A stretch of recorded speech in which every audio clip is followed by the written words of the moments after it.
राधा रानी किन पर कृपा करती हैं। बरसाने में एक संत किशोरी जी का बहुत भजन करते थे और रोज़ ऊपर दर्शन करने जाते थे राधा रानी के महल में। बड़ी निष्ठा बड़ी श्रद्धा थी किशोरी जी के चरणों में उन संत की।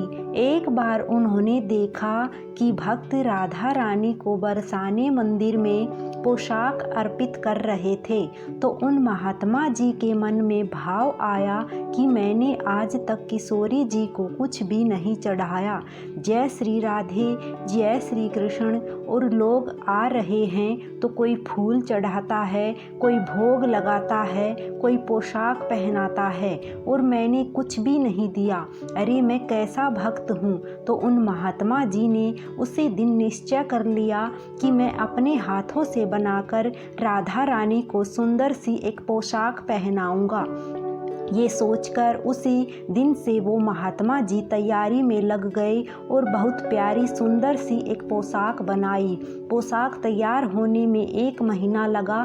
कपड़ा लेकर आए, अपने हाथों से घोटा लगाया और बहुत प्यारी पोशाक बनाई।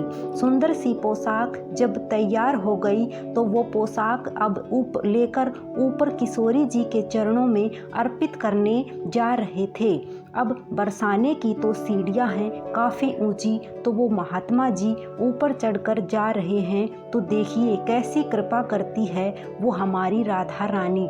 आधी सीढ़ियों तक ही पहुँचे होंगे महात्मा जी कि तभी बरसाने की एक छोटी सी लड़की उस महात्मा जी को बोलती है कि बाबा ये कहाँ ले जा रहे हो आपके हाथ में ये क्या है। वो महात्मा जी बोले कि लाली ये मैं किशोरी जी के लिए पोशाक बना के उनको पहनाने के लिए ले जा रहा हूँ।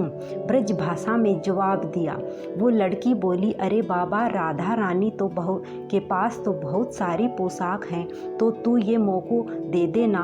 तो महात्मा जी बोले कि बेटी तोकू मैं दूसरी बाजार से दिलवा दूंगा, ये तो मैं अपने हाथ से बनाकर राधा रानी के लिए लेकर जा रही हूँ, तोकू और दिलवा दूंगो।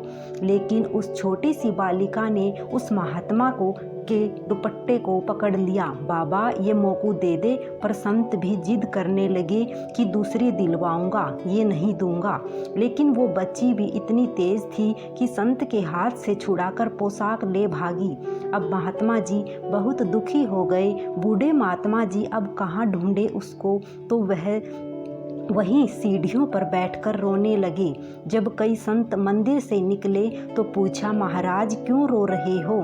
तो सारी बात बताई कि जैसे तैसे तो बुढ़ापे में इतना परिश्रम करके ये पोशाक बनाकर लाया, राधा रानी को पहनाता, पर वासे पहले ही एक छोटी सी लाली लेकर भाग गई, तो क्या करूं मैं अब। वो बाकी संत बोले अरे अब गई तो गई, कोई बात नहीं, अब कब तक रोते रहोगे, चलो ऊपर दर्शन कर लो। रोना बंद हुआ, लेकिन मन खराब था क्योंकि कामना पूरी नहीं हुई। तो अनमने मन से राधा रानी का दर्शन करने संत जा रहे थे और मन में ये ही सोच रहे हैं कि मुझे लगता है कि किशोरी जी की इच्छा नहीं थी, शायद राधा रानी मेरे हाथों से बनी पोशाक पहनना ही नहीं चाहती थी।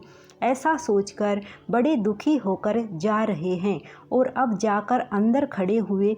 दर्शन खुलने का समय हुआ और जैसे ही श्री जी का दर्शन खुला, पट खुले, तो वो महात्मा क्या देख रहे हैं कि जो पोशाक वो बालिका लेकर भागी थी वो ही पोशाक पहनकर मेरी राधा रानी बैठी हुई हैं। उसी वस्त्र को धारण करके किशोरी जी बैठी हैं। ये देखते ही महात्मा की आंखों से आंसू बहने लगे और महात्मा बोले कि किशोरी जी मैं तो आपको देने ही ला रहा था, लेकिन आपसे इतना भी सब्र नहीं हुआ, मेरे से छीनकर भागी आप तो। किशोरी जी ने कहा कि बाबा ये वस्त्र नहीं, ये केवल पोशाक नहीं है, मैं तेरो प्रेम छुपो भयो है, और प्रेम को पाने के लिए तो दौड़ना ही पड़ता है, भागना ही पड़ता है। ऐसी है हमारी राधा रानी, प्रेम की प्रतिमूर्ति, प्रेम की अद्भुत परिभाषा है हमारी लाडली श्री राधा। जय श्री राधे। राधे राधे सभी भक्तों को।